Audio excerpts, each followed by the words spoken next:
Episode number 9। कनक की बात सुनकर कुछ देर के लिए अनिरुद्ध शांत रहा है।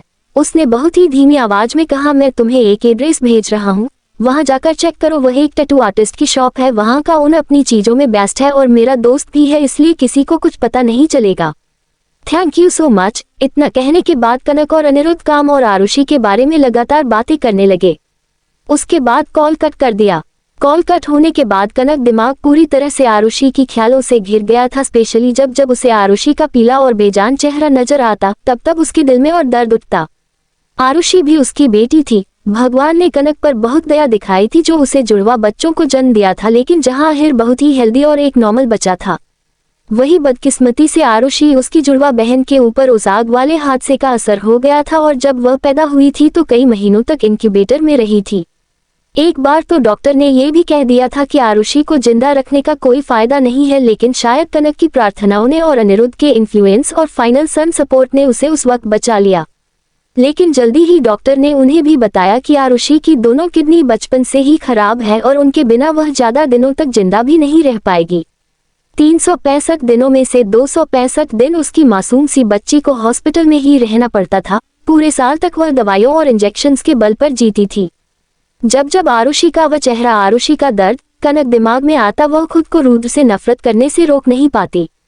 अगर रुद्र ने उसे मारने की कोशिश नहीं की होती तो उसकी बच्ची इस हाल में नहीं होती। जैसे जैसे वक्त बीत रहा था, आरुषि और कमजोर हो जा रही थी और कोई भी सूटेबल किडनी डोनर उसके लिए नहीं मिल रहा था। सिर्फ इसलिए क्योंकि अहीर और आरुषि दोनों का ही ब्लड ग्रुप बहुत ही रेयर था, बिल्कुल रुद्र की तरह। डॉक्टर के अकॉर्डिंग किसी ब्लड रिलेटेड से किडनी ट्रांसप्लांट करने के अलावा उनके पास और कोई रास्ता नहीं बचा था। लेकिन जिस इंसान ने उसे और उसके बच्चों को मारने की कोशिश की थी, वह रुद्र बच्चे को बचाने के लिए अपनी किडनी क्यों देगा। 5 साल पहले रुद्र ने सिर्फ प्रिया के लिए आदमी जलाकर कनक को मारने की कोशिश की थी, ये जानते हुए भी कि कनक उसके बच्चे की मां बनने वाली है। तो आज 5 साल बाद वह अपनी किडनी देकर उसकी बेटी आरुषि को क्यों बचाएगा। पास्ट की यादों को याद करके कनक का गुस्सा और नफरत रुद्र के लिए हर वक्त बढ़ता जाता था। वह चाहती थी कि रुद्र को भी वही दर्द महसूस हो कि जब आप किसी से इतना प्यार करो और वह आपको धोखा दे, आपको हर्ट करे तो कैसा फील होता है, और अंत में वह खुद अपने हाथों से उसका शरीर चीरकर उसकी किडनी निकाल लेना चाहती थी अपनी बेटी को बचाने के लिए। उसी की वजह से उसकी बेटी हालत में ही थी और रुद्र को ही अपनी जान देकर उसकी बेटी को बचाना होगा। इस वक्त कनक चेहरा गुस्से से जल रहा था। काफी देर के बाद उसका गुस्सा जब शांत हुआ, तब वह पूरी पसीने से लटपट अपने शरीर पर उस निशान को याद करती है। कनक जल्दी से शावर लेने गई और कपड़े बदल कर अनिरुद्ध के बताए हुए एड्रेस पर टैटू शॉप के लिए निकल गई। उस शॉप के ओनर को पहले ही अनिरुद्ध का फोन आ गया था, इसलिए वह कनक से काफी रिस्पेक्टफुली बिहेव कर रहा था। जलने का निशान उसकी गर्दन के ठीक कुछ इंच था, जिसे छिपा कर रखने के लिए वह हमेशा ही शर्ट और टॉप ही पहना करती थी। कनक बेड पर लेटी हुई थी और उसके शरीर में डिजाइन जा रही थी। उसे बहुत दर्द हो रहा था। उसे शुरू से इन सभी चीजों से डर लगता था। उसने अपने दांत आपस में दबाए हुए थे। टैटू को पूरा होने में कम से कम 2 घंटे का वक्त लगा। आधे में ही कनक बेहोश भी हो गई थी। टैटू आर्टिस्ट थोड़ा चिंता में था, लेकिन कनक ने उसे कंटिन्यू करने के लिए कहा। सब खत्म होते होते वह पूरी तरह से थक गई थी। कुछ देर आराम के बाद वह खड़ी हुई और वापस घर चली गई। उसे पता था कि अहीर और पायल किन्नरगार्टन से वापस लौटते ही होंगे, इसलिए वह उन दोनों के लिए खाना बनाने के लिए किचन में चली गई। खाना बनाते वक्त वह इतनी थक गई, ऐसे उससे कि शरीर में सारी शक्ति खत्म हो गई है। पिछले 5 सालों से कनक की तबीयत हमेशा पूरी तरह से ठीक नहीं रहती थी। उसे लगा कि शायद उससे नॉर्मल सर्दी बुखार हुआ है, इसलिए उसने दवाई ली और सो गई। जब अहीर और पायल वापस लौटे तो पूरा घर शांत था और खाना टेबल पर रखा हुआ था। घर के अंदर आते ही अहीर कनक को ढूंढने लगा और उसे बुलाने लगा। जब उसने कनक के लिए बेडरूम का दरवाजा खोला और देखा कि कनक बेड पर लेटी हुई है और उसका चेहरा पूरा पीला पड़ चुका है, तो वह पैनिक करने लगा। वह जल्दी से कनक के पास जाकर बोलने लगा, मोम क्या हो गया आपको। पायल मासी, मोम को बहुत तेज बुखार है, यहाँ आओ ना। वह बहुत छोटा था और कनक को लेकर नहीं जा सकता था, इसलिए वह बार बार पायल को चिल्ला रहा। जैसे ही पायल ने अहीर की आवाज सुनी और सुना कि कनक को बुखार है, वह दौड़ के रूम में पहुंची। कनक को इतनी तेज बुखार में देखकर उसे जल्दी से एम्बुलेंस को कॉल कर दिया। जब तक एम्बुलेंस आए, अहीर ने रो रो कर बुरा हाल कर दिया था। उसका चेहरा पूरी तरह से लाल हो गया था। पायल भी बहुत परेशान थी, लेकिन उसने अहीर को शांत कराते हुए कहा, अहीर चिंता मत कर बच्चे, वह ठीक हो जाएगी। एम्बुलेंस की मदद से वो कनक को जल्दी से जल्दी हॉस्पिटल ले आएगा गया और पायल की उम्मीद के बिल्कुल उलट यह एक इन्फेक्शन के कारण हुआ बुखार था जो किसी ड्रग एलर्जी का नतीजा था। What's wrong with you? वह पेशेंट उस केमिकल से एलर्जी है, स्पेशली टैटूइंग से। इस बार तो वह खुशकिस्मत थी कि टाइम पर यहाँ आ गई, वरना उसकी जान भी जा सकती थी। डॉक्टर ने बाहर आकर पायल को खूब डांटा, लेकिन डॉक्टर की बात सुनकर पायल और अहीर दोनों बहुत हैरान हो गए। दोनों को समझ नहीं आ रहा था कि अचानक से एक कनक ने अपनी पीठ पर टैटू करवाया, लेकिन पायल ने डॉक्टर के सामने कुछ नहीं कहा और अपनी गलती मानते हुए बोली, डॉक्टर आई एम सॉरी, मैं उसका बहुत ध्यान रखूंगी। चिंता मत कीजिए, सिर्फ आज रात ऑब्जर्वेशन में रखना होगा, कल सुबह तक उसे डिस्चार्ज भी मिल जाएगा। उसे सिर्फ कुछ दवाएं लेने की जरूरत है। पता नहीं आजकल के यंगस्टर्स को हो क्या गया है, इनमें रिस्पॉन्सिबिलिटी नाम की कोई चीज ही नहीं है। इतना कहते हुए डॉक्टर वहां से चले गए। जब पायल रूम में पहुंची तो अहिर पहले से ही रूम में पहुंच गया था और कनक के पीठ के बल लेट होने की वजह से उस पर थोड़ा सा टैटू जो कपड़ों से बाहर दिख रहा था उस पर बिना किसी एक्सप्रेशन के देखे जा रहा था।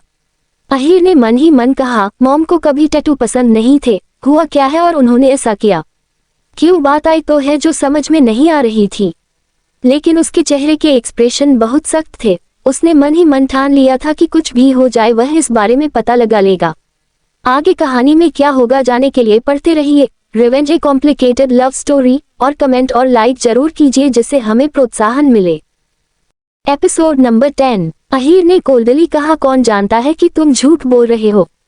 कल वीकेंड अगर तुम सचमुच उस कंपनी के अगले मालिक हो तो मुझे वहां घुमाने के लिए ले चलो। वहां पर अगर लोग तुम्हारी रिस्पेक्ट करेंगे तो मैं तुम्हारी बातों पर भरोसा कर लूंगा, और अगर तुम अभी झूठ बोल रहे हो तुम अभी मान लो अपनी गलती।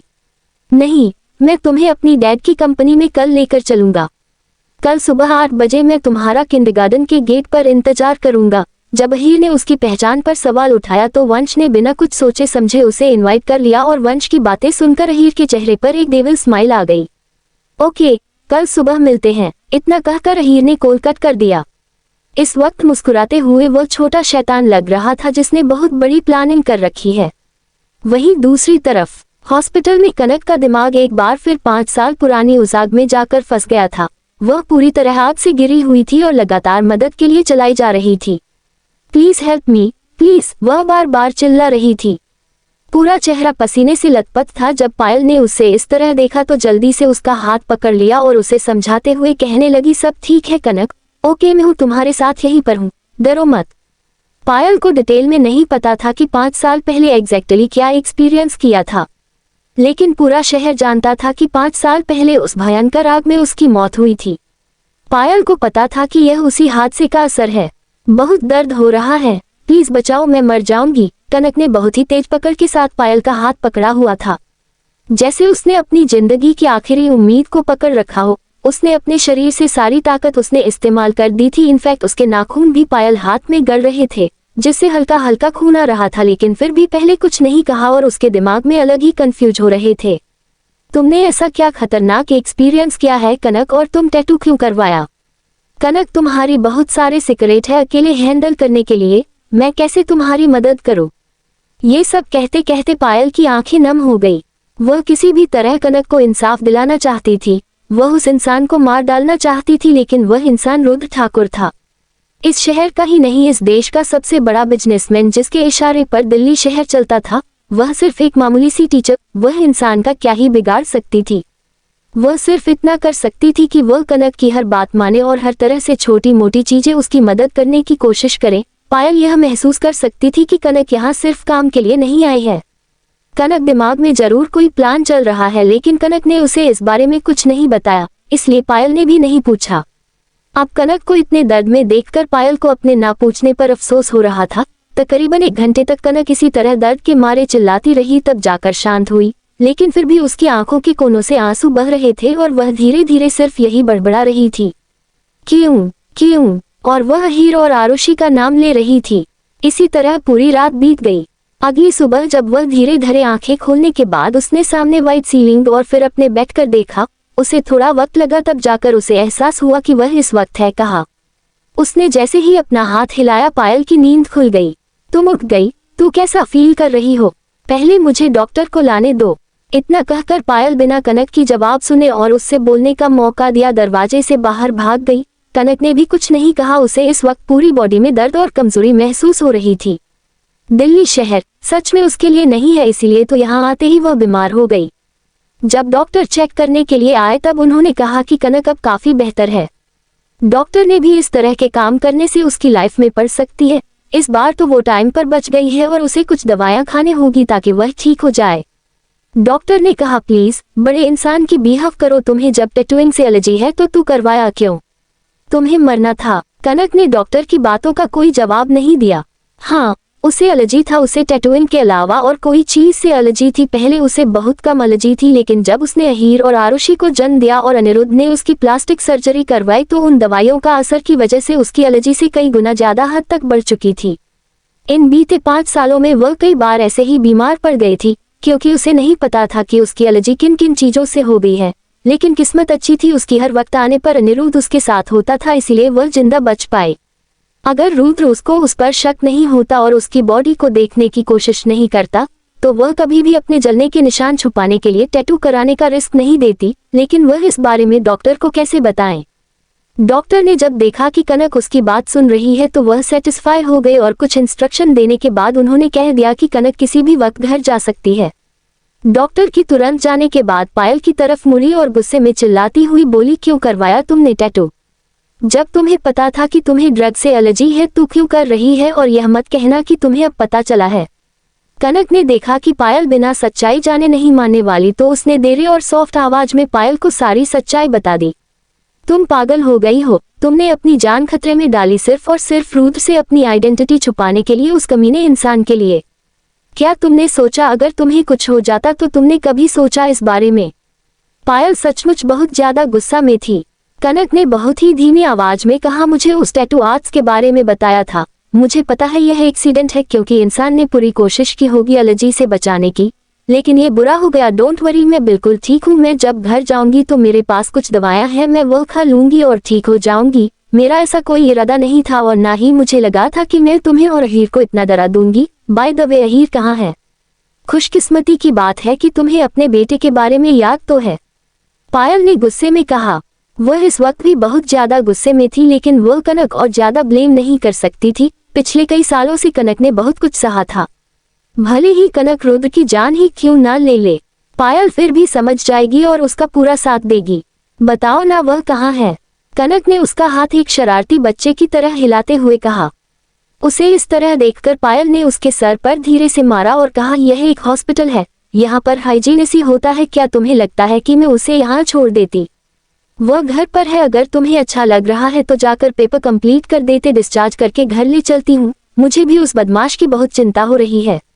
अब तो कनक हो जल्दी घर जाना था, उसका बच्चा घर पर अकेला है, क्या वह ठीक होगा? यही सब सोचते हुए को खुद को रोक नहीं पाए और उसकी चिंता करने लगी। आगे कहानी में क्या होगा जाने के लिए पढ़ते रहिए रिवेंज ए कॉम्प्लिकेटेड लव स्टोरी, और कमेंट और लाइक जरूर कीजिए जिससे हमें प्रोत्साहन मिले।